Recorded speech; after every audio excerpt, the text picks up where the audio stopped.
El texto expositivo. Cuando vamos a leer textos, nos encontramos con dos grandes grupos. Los textos literarios, como los cuentos, las fábulas, las novelas y los poemas, y los textos no literarios, como las noticias, las crónicas o los textos de opinión. Los textos expositivos pertenecen al segundo grupo, es decir, a los no literarios. Veamos ahora cuáles son sus particularidades. ¿Qué características tiene el texto expositivo? El texto expositivo transmite un conocimiento. Pertenece a un área específica, como las ciencias naturales o las matemáticas. Se publica en enciclopedias, libros y revistas.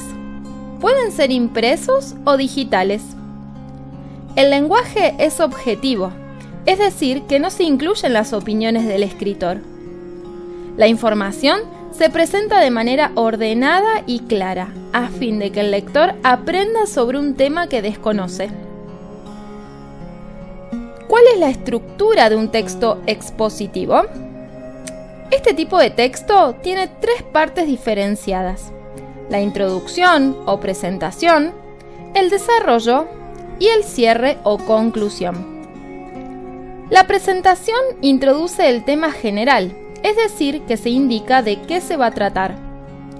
En el desarrollo, el texto presenta de manera detallada los conceptos más importantes y expone los subtemas en los que se puede descomponer el tema.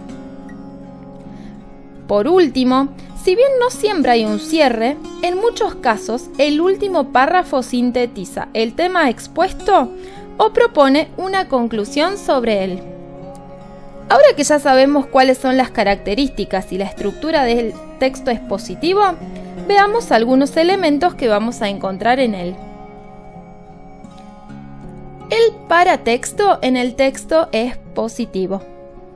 Los títulos, subtítulos, las imágenes, los gráficos, los cuadros, los mapas y las infografías son paratextos.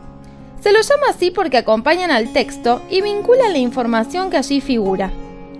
Los elementos paratextuales gráficos suelen estar acompañados por un epígrafe, un pequeño texto que los explica e indica cómo interpretarlos. Los paratextos pueden cumplir distintas funciones. Complementar la información del texto, es decir, agregar información que éste no incluye en su desarrollo, ilustrar lo que dice el texto o ejemplificar la información del texto.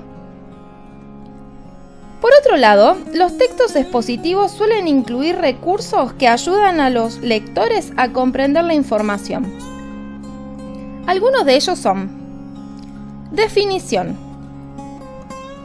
Indica el significado de un elemento, un concepto o una idea, es decir, establece qué es. Ejemplo. Proporciona un caso concreto del concepto que se está explicando. Esto se logra mediante la presentación de un hecho o elemento conocido para el lector. Vocabulario específico. Son palabras o expresiones relacionadas con el tema, propios del campo de conocimiento abordado. Comparación. Se usan para señalar semejanzas o diferencias entre dos o más términos. Reformulación. Reitera o repite una idea, pero con otras palabras. Conocer cómo se organiza este tipo de texto y cuáles son los elementos que podemos encontrar en él nos ayuda a comprender textos que leemos en la escuela, como aquellos que están en los libros de ciencias. También nos sirve para buscar, seleccionar y entender la información especializada que circula en Internet. Y, finalmente, para redactar, es decir, para escribir nuestros propios textos expositivos.